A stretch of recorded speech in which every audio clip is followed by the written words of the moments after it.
বিশ্বনবী ফরমান, রব্বুল আলামিন বলেন, আ'দাদতু লিইবাদিয়াস সালিহিন মা লা আইনুন রাআত ওয়ালা উযুনুন সামিআত ওয়ালা খাতারা আলা কলবি বাশার।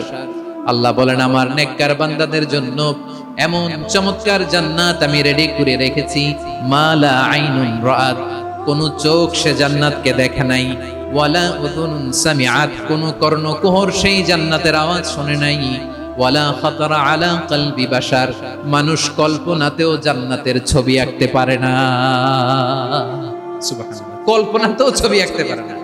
পৃথিবীর যত বিখ্যাত বিখ্যাত ডিজাইনাররা আছে, সবাইকে একসাথে বসিয়ে যদি আমরা বলি জান্নাতে যে চেয়ারের মধ্যে আমরা বসবো, এই চেয়ারের একটা ডিজাইন করেন তো, কোটি কোটি ডিজাইনকে একসাথে করা হলেও জান্নাতের একটা চেয়ারের ডিজাইন হবে?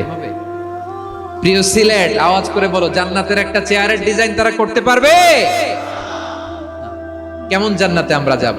বিশ্বনবী কিভাবে জান্নাতকে আমাদের সামনে চিত্রায়িত করেছেন, পোট্রে করেছেন? তিনি বলেছেন, জান্নাতীরা যখন জান্নাতে ঢুকবে, ফেরেশতারা জান্নাতীদেরকে বলবে, ওয়া ইন্না লাকুম আন তাসিহু ফালা তাসকামু আবাদা, ও জান্নাতীরা, তোমরা আজীবন সুস্থ থাকবা, কোনোদিন অসুস্থ হবা না। সুবহানাল্লাহ বলেন।